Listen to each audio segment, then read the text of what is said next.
안녕하세요. 미국 주식의 럭키 여행입니다. 오늘은 저의 자산 변화를 함께 살펴보고 지난 1월 중순 1댐에서 4,400만원 투자해서 배당금을 받아 나스닥 2배 레버리지 QAD 모으기 프로젝트를 진행을 시작했는데 1댐에서 포트폴리오 점검을 해보고 1월 배당금 내역도 한번 확인해 보겠습니다. 마지막에는 딥시크 악재로 인해 주가 하락 영향을 받은 엔비디아에 대한 의견도 같이 말씀드리겠습니다. 1월에 트럼프 진실 이후의 불확실성 우려 때문에 레버리지 비중을 줄이고 1댐에서 커버드 콜 비중을 늘렸습니다. 과거 포트폴리오 대비 상승에 대한 이익보다는 변동성을 줄이고 현금 흐름을 늘려서 우상향하는 자산을 재투자하는 방향으로 전환했다고 볼 수 있습니다. 자산 그래프로 확인해 보시면 트레이딩으로 수익을 내기보다는 시장 흐름에 따라 자산이 증가하고 줄어드는 모습을 볼 수 있습니다. 시장이 좋으면 자산도 증가하고 시장이 좋지 않으면 자산도 하락하는 것이죠. 시장을 이길 수는 없지만 현금 비중과 현금 흐름 그리고 위험 자산 비중을 조절 통해 대비와 대응이 가능합니다. 현재 저의 자산은 24년 1월 대비 약 2배가 늘어났지만 지금부터는 자산 증가보다는 자산 지키기를 선택했습니다. 25년 1월,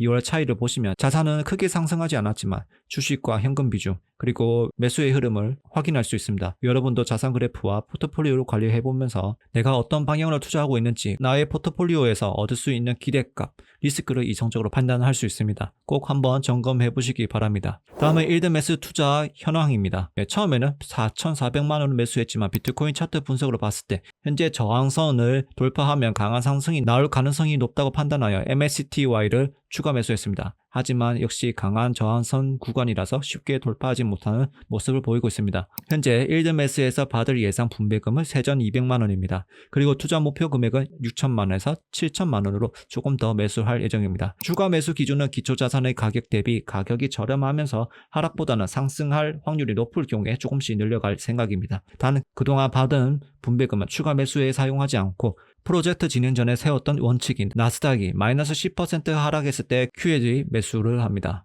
분배금 내역을 보시면 1월에 받은 분배금은 세전 57만원입니다. 각 종목별 지급 배당률과 평균 배당률을 확인해보면 1월에는 평균보다 적게 지급이 되었습니다. 1월 중순부터 1등 매수를 진입했기 때문에 예상 분배금은 온전히 받지 못했습니다. 2월에는 예상 분배금을 받을 수 있을지 한번 기대해보겠습니다. 1등 매수 이외에도 JPQ, 배당주, RP 수익을 포함한다면 아무것도 하지 않고 나의 돈이 일을 해서 벌어다 준 1월 현금 흐름은 세전 160만원입니다.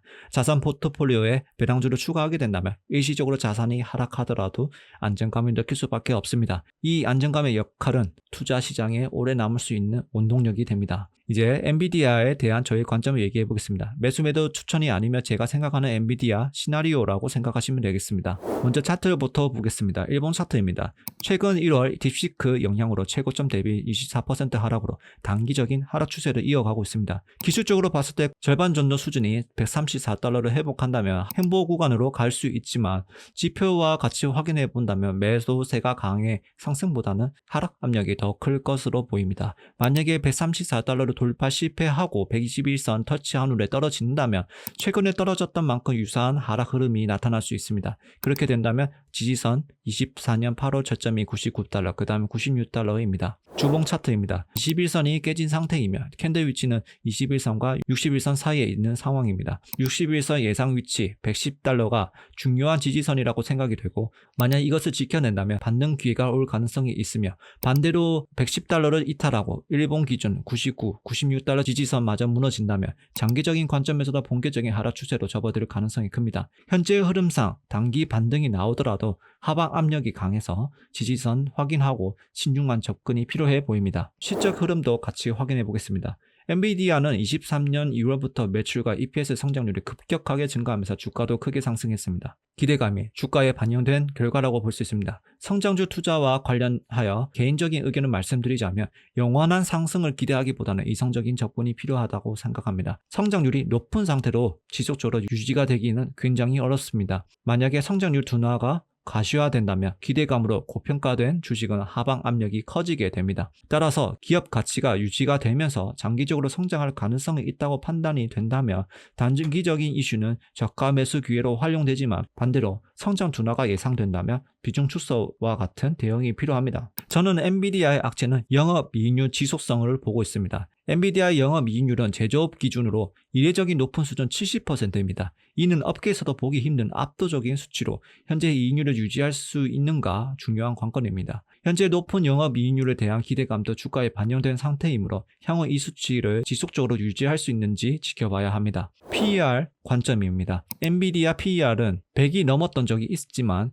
최근에 높은 EPS 성장률로 인해 안정화가 되었습니다. 최근 1년 평균 PER은 50 수준이며 25년 2월 1일 기준 PER 47로 평균보다 약간 낮은 수준입니다. 성장주는 단순히 PER로만 주가를 판단하기 어렵지만 하나의 기준점이 될 수 있습니다. 앞서 살펴본 차트에서 중요한 지지선 가격을 PER로 환산한다면 $110 PER 43, 99에서 96달러는 PER 38입니다. 1년 평균 PER 50 기준보다 대략 20% 낮은 수치입니다. 2월 26일 엔비디아 실적 발표가 있는데 예측치와 비슷한 결과가 나온다면 지금 주가가 하락하더라도 PER 기준 저가 매수 기회가 될 가능성이 있고, 만약에 이번 실적 발표에서 성장률 둔화가 확인된다면 미래 가이던스가 좋지 않다고 해석될 가능성이 크면서 추가적인 주가 하락으로 이어질 수 있습니다. PER이 낮은 상태에서 실적이 예측치 수준으로 나온다면 하방 압력이 덜 하겠지만, 반대로 PER이 높은 상태에서 실적 예측치만큼 나온다면 하방 압력이 강할 수 있습니다. 근데 주가는 예측할 수가 없습니다. 그래서 저는 여러 가정을 세워놓고 그에 대한 근거를 기반으로 접근하고 각 선택에 따른 리스크를 파악하는 것이 중요하다고 생각합니다.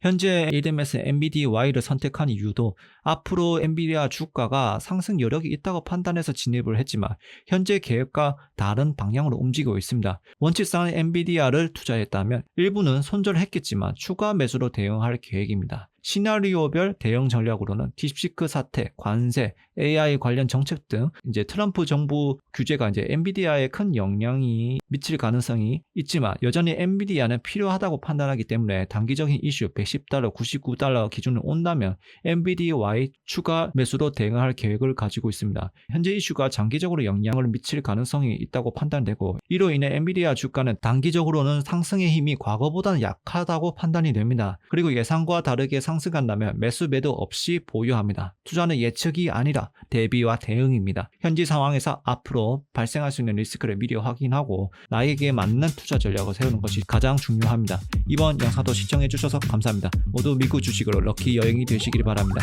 감사합니다.